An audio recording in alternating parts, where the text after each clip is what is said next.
Mari sekarang kita masuk pada komitmen kedua dari Inspire a Shared Vision atau Enlist Other.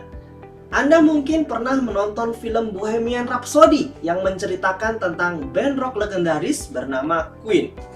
Pada saat konser, Brian May menyanyikan lagu We Will Rock You dan mencontohkan gerakan tepuk tangan dan hentakan kaki.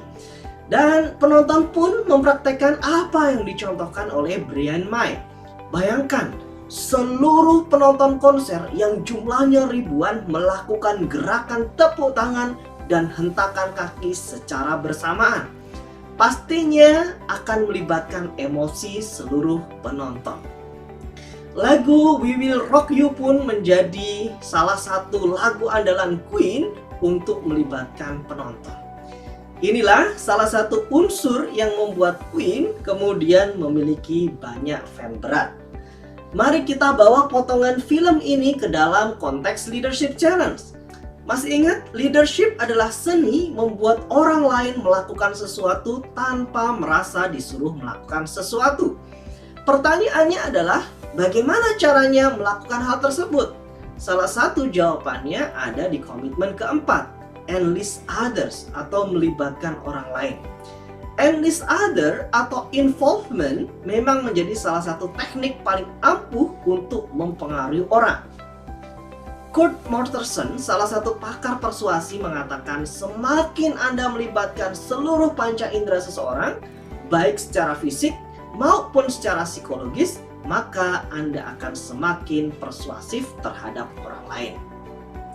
James Swarovski dalam bukunya The Wisdom of Crowds menulis tentang Francis Galton, orang yang menerapkan metode statistik untuk menunjukkan bahwa kelompok yang terdiri dari orang-orang dengan kecerdasan berbeda-beda seringkali menunjukkan kinerja yang lebih baik daripada individu yang bekerja sendiri-sendiri. Ketika 787 penduduk lokal yang mengunjungi sebuah peternakan dan diminta memperkirakan berat sapi jantan yang akan disembelih dan dikuliti, ternyata hasilnya hampir 90% benar. Francis Galton menghitung rata-rata prediksi penduduk setempat, yaitu sekitar 542 kg. Dan ternyata berat sapi jantan itu 543 kg, hanya selisih 1 kg saja. Francis Galton menyimpulkan, dalam kondisi yang tepat, sekelompok orang yang bersinergi menghasilkan keputusan yang luar biasa cerdas. Dan seringkali lebih cerdas dibandingkan orang-orang paling cerdas di dalam kelompok tersebut. Francis Galton hanya memberi satu syarat agar hasil mendekati kebenaran. Syarat itu hanyalah setiap stakeholder diberi kesempatan untuk menyampaikan sudut pandangnya dan tidak boleh saling mempengaruhi dalam proses pengambilan keputusan. Tahukah Anda, pelibatan tim dalam menyusun visi akan membuat visi semakin efektif. Masa depan ibarat potongan-potongan kertas yang bertebaran. Tiap orang memegang potongan kertasnya masing-masing. Jika hanya satu orang saja yang memegang potongan kertas tersebut, maka gambaran besar tidak akan terbentuk. Sehingga saat seorang leader melibatkan timnya untuk membawa potongan-potongan kertasnya masing-masing, puzzle masa depan akan terlihat. Bukankah saat kita berdiskusi dengan perusahaan kita 1 tahun ke depan, tiap orang membawa concern-nya masing-masing berdasarkan sudut pandangnya masing-masing, yang bisa jadi Anda tidak pernah punya gambaran tentang concern yang disampaikan oleh tim Anda. Dan bukankah saat kita berdiskusi tentang mimpi terhadap departemen ini, kita memiliki mimpi yang juga berbeda-beda. Saat seluruh sudut pandang ini disatukan, Anda akan melihat puzzle yang utuh. Dari cerita tersebut, kita semakin sadar bahwa saat kita melibatkan tim untuk mempraktekkan komitmen Enlist Others, maka kita bisa mendapatkan better decision dan better commitment. Sehingga tidak heran ada sebuah quote menarik. When you share your vision, you will get a team head. When you involve them to create vision, you will get your team head and heart. Saat Anda melibatkan tim Anda dalam menyusun visi, maka Anda akan terhindar dari hukum reaktansi psikologi. Hukum ini berbunyi, semakin keras seseorang menyuruh orang lain melakukan sesuatu, maka semakin keras juga orang akan menolak melakukan yang diperintahkan. Hukum ini pertama kali diperkenalkan oleh Jack and Sharon sejak tahun 1966 dan ribuan penelitian lain dilakukan untuk meneliti keakuratan hukum tersebut. Kenyataannya, seluruh penelitian menunjukkan bahwa kemungkinan besar orang akan menghindari apa yang diminta untuk mereka lakukan dan memilih apa yang diminta untuk mereka hindari. Salah satu leader yang melakukan komitmen and lead other dalam membangun visinya adalah Steve Jobs. Melalui retreat project, Steve Jobs bersama dengan 100 orang terbaik menaiki sebuah kapal selama sebulan untuk membahas apa yang akan dilakukan oleh Apple selama 10 tahun ke depan.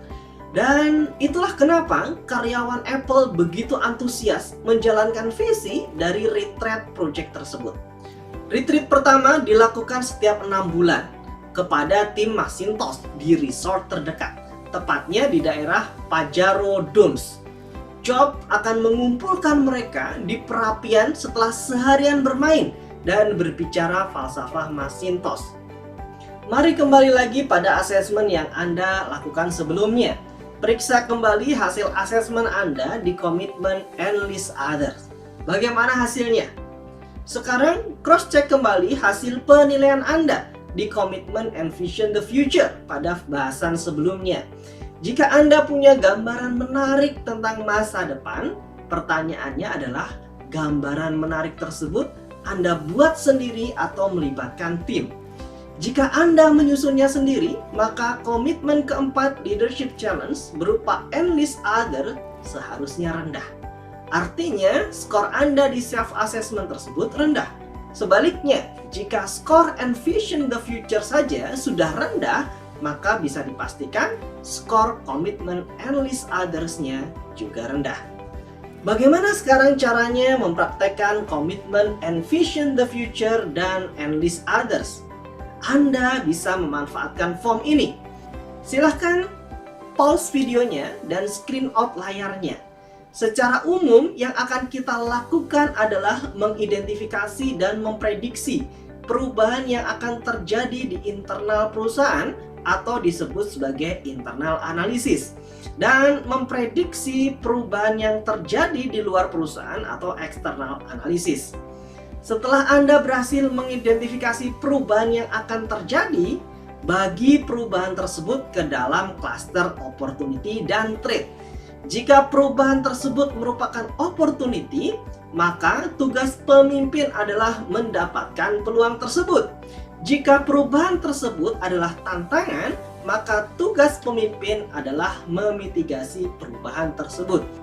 Dengan melihat opportunity dan tantangan tersebut, saatnya Anda melakukan clustering peluang-peluang atau tantangan-tantangan yang sifatnya mirip, dan kemudian turunkan ke dalam proyek inisiatif untuk mendapatkan peluang dan memitigasi tantangan. Ingat bahwa saat Anda melakukan ini, pastikan Anda melibatkan tim Anda. Selamat! Jika Anda sudah berhasil menyusun form tadi, maka Anda berhasil mempraktekkan praktek kedua People Manager berupa Inspired Share Vision. Sebelum kita beralih pada praktek selanjutnya, izinkan saya men-summary apa yang sudah kita diskusikan di praktek kedua ini. Pertama, praktek Inspire Share Vision adalah praktek leadership dengan memberikan gambaran masa depan yang menyenangkan dan mungkin bisa benar-benar terjadi. Pada praktek Inspired Share Vision ada dua komitmen, yaitu Envision the Future dan Enlist Others. Envision the Future adalah komitmen membayangkan masa depan dengan membayangkan kemungkinan-kemungkinan yang mengangkat derajat tim dan menarik bagi tim. Dengan melakukan envision the future, maka tim pun punya arah yang jelas. Efektivitas resort, memitigasi resiko jauh-jauh hari, mengakuisisi peluang di jauh-jauh hari. Sedangkan enlist other adalah melibatkan tim dalam menyusun visi dengan merujuk pada aspirasi mereka. Dengan melakukan enlist others, maka Anda akan menghasilkan visi yang lebih bagus dan komitmen tim yang juga jauh lebih bagus. Ingat, when you share your vision, you will get a team head. When you involve your team to create vision, you will get your team head and heart. Cara untuk mempraktikkan Inspire a Share Vision dengan kedua komitmen adalah dengan mengidentifikasi perubahan dan mengidentifikasi mana yang menjadi peluang dan menjadi